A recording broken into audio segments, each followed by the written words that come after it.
Depuis une vingtaine d'années, l'Argentine a connu d'importantes ruptures politiques, économiques, retour à un régime démocratique en 1983, décennie de libéralisation suivie d'une crise économique majeure en 2001. Alors comment s'en sort ce pays aujourd'hui ? Est-ce qu'il s'insère dans son environnement régional, voire mondial ? Eh bien, faisons d'abord connaissance avec le pays lui-même avant de voir comment il a pu sortir de cette crise. L'Argentine est située dans la partie sud du continent sud-américain. Elle forme comme un triangle, dont la base est la frontière nord et le sommet, le cap d'Inganes, en Patagonie. Le pays s'étend sur 3700 km de long depuis le tropique du Capricorne jusqu'aux latitudes subpolaires de la Terre de Feu, avec un climat dans l'ensemble tempéré, avec une forte influence océanique au sud.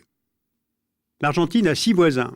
À l'ouest, elle partage une frontière avec le Chili, au nord avec la Bolivie et le Paraguay, à l'est avec le Brésil et l'Uruguay, et du fait de son ouverture sur l'Atlantique avec le Royaume-Uni, État souverain sur les îles Falkland, connues sous le nom de Malouines. Le pays fait plus de 5 fois la France. 2 700 000 km² pour une population de 39 millions d'habitants. C'est le pays le plus européen de l'Amérique latine, puisque la population amérindienne, notamment Mapuche en Patagonie et Kola au nord-ouest, forme moins de 2% de la population totale. Ce peuplement européen date du milieu du XIXe siècle, avec l'arrivée de quelques 6 millions d'immigrants italiens, espagnols, balkaniques, allemands, juifs. Ils viennent alors travailler dans les grandes propriétés qui se développent en produisant des céréales et de la viande dans la Pampa. L'Argentine devient ainsi une réserve de produits agricoles pour l'Europe, en même temps qu'un marché nouveau pour les industries européennes. En fait, c'est cette histoire qui explique aujourd'hui l'organisation territoriale du pays. La Pampa est une vaste plaine herbeuse, aussi vaste que la France. Elle est toujours le cœur industriel et agricole argentin, avec 70% des élevages bovins. Elle concentre autour de la province de Buenos Aires 60% de la population. À elles seules, les villes de Rosario, Santa Fe, Buenos Aires, la capitale, regroupent 13 millions d'habitants. En revanche, entre la Pampa littorale, qui est ouverte sur le large, et la cordillère des Andes, où est née l'Argentine coloniale, on a comme une Argentine du vide, où la densité ne dépasse pas 5 habitants au kilomètre carré. Et puis enfin, il y a la Patagonie. Elle s'allonge du Rio Negro à la Terre de Feu, et moins de 5% des Argentins y vivent. Et pourtant, son importance économique est croissante, car c'est là qu'ont été découverts dans les années 90 des gisements de gaz et de pétrole qui ont permis au pays de devenir exportateur. Donc, si on résume ce bref portrait, on a la richesse agricole, les capacités industrielles, un potentiel minier, et pourtant, l'Argentine est un pays fragile. Pourquoi y a-t-il eu cette très grave crise économique et financière en 2001 ? Sans doute, 4 facteurs ont joué.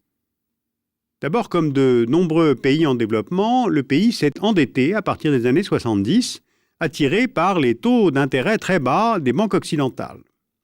Or, l'augmentation des taux dans les années 80, couplée à la baisse des prix mondiaux des produits agricoles, plonge l'Argentine dans le surendettement. Ensuite, après plusieurs décennies de dictature militaire, la démocratie revient en 1982 et le pays s'ouvre aux investissements étrangers pour relancer l'économie, mais avec pour revers une dépendance accrue vis-à-vis de l'étranger. D'autant que, pour lutter contre l'hyperinflation, le pays a aligné le cours du peso sur le dollar en 1991. Or, à long terme, cela conduit au renchérissement des prix des produits exportés, augmentant le chômage et la dépendance à l'économie américaine.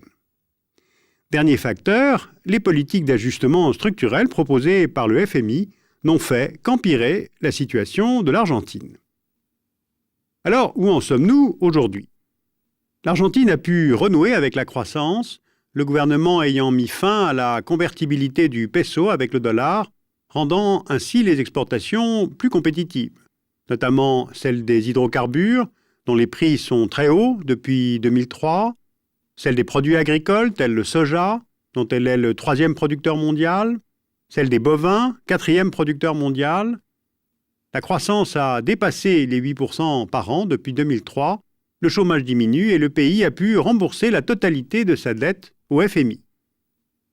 Problème, demeurent deux grosses questions. Les inégalités restent fortes et 40% de la population vit sous le seuil de pauvreté. 40%. Le pays souffre du manque d'investissement qui limite ses capacités de production. Alors nous allons analyser l'exemple du secteur énergétique.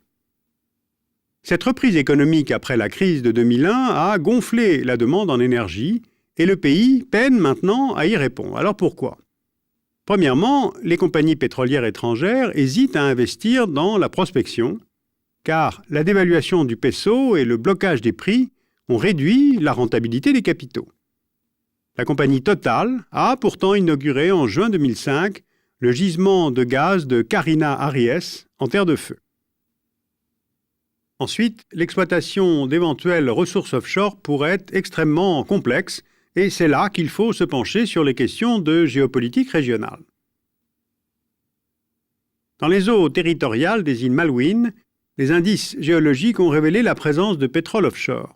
Or, ces îles sont britanniques, elles ont été revendiquées par Buenos Aires et ont été à l'origine d'une guerre en 1982 entre Argentins et Britanniques. L'exploitation de pétrole pourrait donc réveiller les tensions entre les deux pays. Enfin, pour satisfaire sa demande intérieure croissante, l'Argentine a dû réduire de 20% ses exportations de gaz vers le Chili. Or, ce gaz argentin fournit un quart de l'électricité du Chili central, presque 60% dans le Chili du Nord. Et bien là aussi, cela pourrait faire renaître des tensions entre les deux pays qui se sont longtemps opposés. Il y a eu dans l'histoire de nombreux conflits de frontières entre Chili et Argentine. D'ailleurs, le dernier différend frontalier sur la zone des glaciers continentaux n'a été réglé qu'en 1999.